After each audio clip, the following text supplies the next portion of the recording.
Kigali Convention Center, Nyungwe National Park ndetse n'ahandi heza nk'aha mu Rwanda. Hagaragaza igihugu cy'u Rwanda nk'igihugu gikungahaye ku bidukikije byinshi kandi byiza, aho buri kimwe gifite nk'itangaje kihari. Imisozi myiza itazwi ko mu bihugu bike bifite ingagi, byose bituma ba mukerarugendo bamanira gusura u Rwanda. Ese ni iki gitangaje ku gihugu cy'u Rwanda? Gumana nanjye muri iyi video aho tugiye kurebera hamwe ahantu 10 hatangaje kandi hatazwi na buri umwe, by'umwihariko kandi hasubwa cyane ba mukerarugendo hano iwacu mu Rwanda. Njye mugiye ko na muri iyi video nitwa Murenzi. Iyi ni MA Entertainment. Nguhaye ikaze.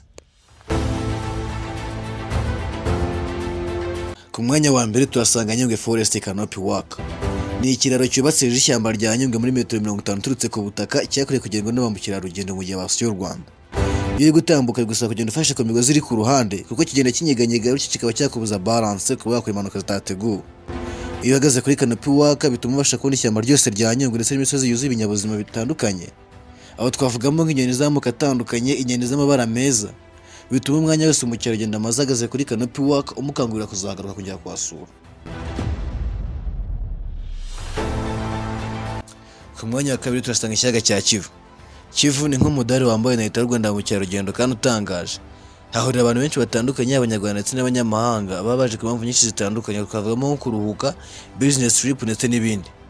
Uretse ibyo kandi hanakorerwa ibikorwa byinshi bitandukanye byatezwa imbere, cyane ko abaturage benshi bakorera mu mwuga w'uburobyi muri Kivu ndetse n'amahoteli y'agatangaza yubatse aho ngaho, afasha mukerarugendo kubona ibyo bakeneye byose kandi ku gihe. Ibi byo bituma hakomeza gukura imitima ya benshi ndetse akanaba ahantu ha kabiri hasogwa n'abantu benshi mu gihugu cy'u Rwanda.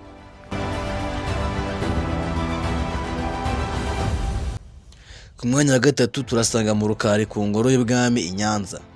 Ho uretse kuba ari ahantu nyaburanga, hafite umwihariko wo kuba habumbatiye amateka ndetse n'ibimenyetso byerekana umuco w'Abanyarwanda ba kera. Aho twavugamo nk'inkongoro zakoreshwaga ku ngoma ya cyami, ibikoresho byakoreshwaga mu rugamba kuri icyo gihe ndetse n'ibindi bitandukanye. Bituma abasuye u Rwanda bakagera mu Rukari bahavana amakuru menshi agaragaza Abanyarwanda ba kera ndetse n'imibereho yabo mu ishusho ngari.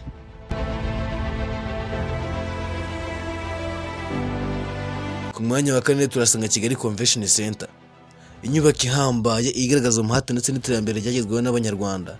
Yuzuye mu mwaka wa 2016, ihabwa neza umwihariko wo kuba ifite ibintu byinshi bizana umuco nyarwanda, by'umwihariko imyubakire yayo iteye neza nk'ibigwanye byo hambere ku ngoma ya cyami.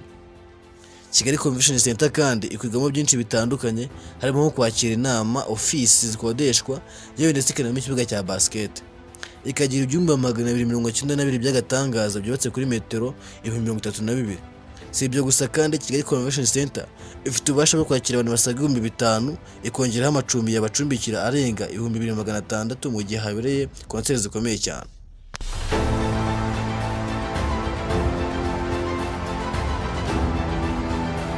Ku mwanya wa gatanu turasanga umusozi wa Bisoke. Uhagaze kuri metero 3711, byibuza bigusaba kuzamuka amasaha hagati ya 4 na 5 kugira ngo ugeze ku gasongero k'umusozi. Aho utangira gutungwa n'ubwiza nyaburanga uhasanga, ugasongera witegereza mu gihugu cya Kongo, ikiyaga cyiza ukigera ku gasongero k'umusozi uhasanga ndetse n'ingagi zibarizwa aho ngaho. Ni ibirometero 12, mayiro 7.5 byuzuye byishimo kandi umenyera byinshi ku rusobe rw'ibinyabuzima nyafurika.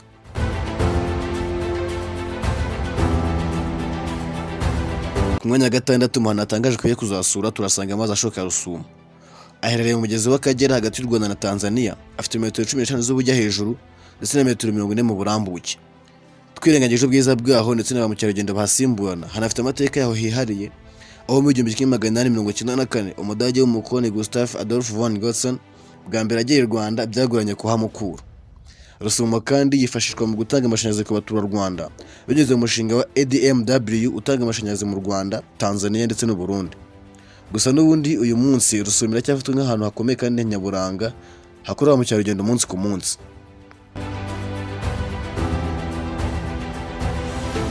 Ku mwanya wa karindwi turasanga amashyuza ya Gisenyi aherereye mu burasirazuba bwa Kivu. Nayo ahora asimbuwe n'abamukerarugendo ndetse n'Abanyarwanda muri rusange. Ni amazi ashobora gushyuha ku rugero rwa dogere Celsius 70 ndetse na 75, ku buryo ushobora gutogosamo amagi iminota 20 akaba ahiye. Uretse ibyo kandi abantu benshi bizera ko aya mazi ashobora gukiza indwara zimwe na zimwe nk'ibiheri, imvune za hato na hato ku ngingo ndetse n'ibibazo by'ubuhumekero. Bituma abantu benshi basura kubwo kwinezeza, experience ndetse n'impamvu z'ubuvuzi. Uretse ibyo kandi kuba hatubanye n'ikiyaga cya Kivu nabyo ubwabyo bihongerera ubwiza ndetse bigatuma ba mukerarugendo bashobora kuhasura udaca.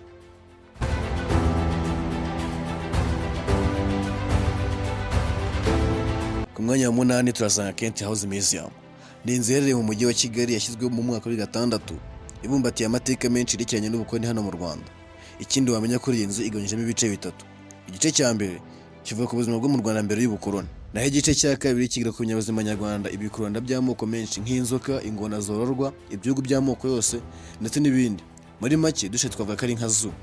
Intego nyamukuru y'iyi mize ni ugutanga uburezi bw'ibanze ku mateka y'igihugu ndetse n'imiterere yacyo, bikajyana kandi n'ibinyabuzima bigitatse. Ikaba iherereye KN 90 muri Kigali, neza neza kilometero kimwe uvuye downtown. Ku mwanya wa 9 turasanga mize y'ingoro ya Perezida Juvenal Habyarimana iherereye i Kigali. Ifasha kandi yerekana ubuzima ku ngoma ya Perezida Habyarimana uko bwari bumeze, abagize umuryango we ndetse n'ibindi.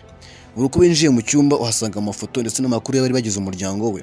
Mbese muri rusange buri cyumba kibara inkuru yacyo. Aha kandi uhasanga ibisigazwa by'indege ya Perezida Juvenal Habyarimana yanuye mu 1994. Muri rusange bitewe n'amateka menshi ahavuga kandi herekana, abantu benshi barahasura cyane bagamije kumenya amateka y'igihugu cy'u Rwanda.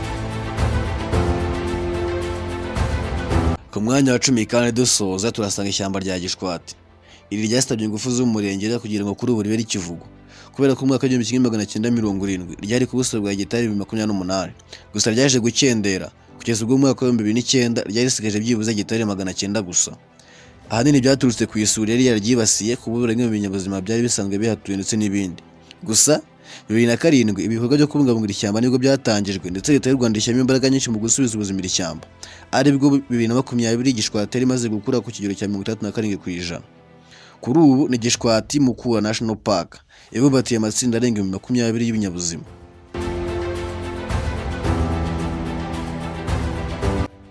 Yes, ndagushimiye twabanye muri iyi video aho twareberaga hamwe ahantu 10 hakwiye kuba hasurwa ndetse hatanazwe na benshi hano mu Rwanda. Nimba wayikunze kandi like and comment kugira ngo tumenye uko ibintu bihagaze. Kwibutsa cyane gukanda subscribe kugira ngo ibiganiro nk'ibi ngibi by'ubutaha bitazagucika. Ngiye mwabanye muri iyi video nitwa Murenzi. This is MA Entertainment. Till next time, peace.